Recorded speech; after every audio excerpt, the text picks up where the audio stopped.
Agenda ఎవరిది ఏముంటుంది రాబోయేటువంటి ఎన్నికల్లో అదే కీలకమైనటువంటి ఒకటి. జగన్ తన సంక్షేమ పథకాలు కొనసాగిస్తానంటూ ఏమైనా ఒకటి అరా తీసుకెళ్లేటువంటి పరిస్థితి ఉంటుంది. అయితే ఇప్పుడు సూపర్ సిక్స్ని ఉంచాలా, లేకపోతే ముగ్గురిది కలిపి ఒక ఎజెండా ఫిక్స్ చేయాలా?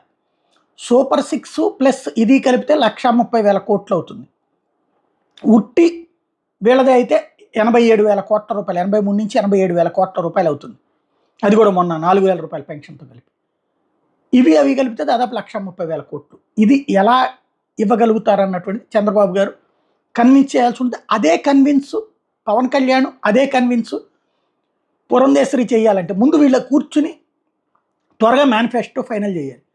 లేదు అంటే కనుక ఇప్పుడున్నటువంటి వేగవంతమైనటువంటి సందర్భంలో ఏది జనాలకు వెళ్తుందంటే అప్పుడు నేను చేసేసానని చెప్తున్నటువంటి వెళ్తుంది. కాబట్టి త్వరగా ఏం తెములుస్తారో చూడాలి.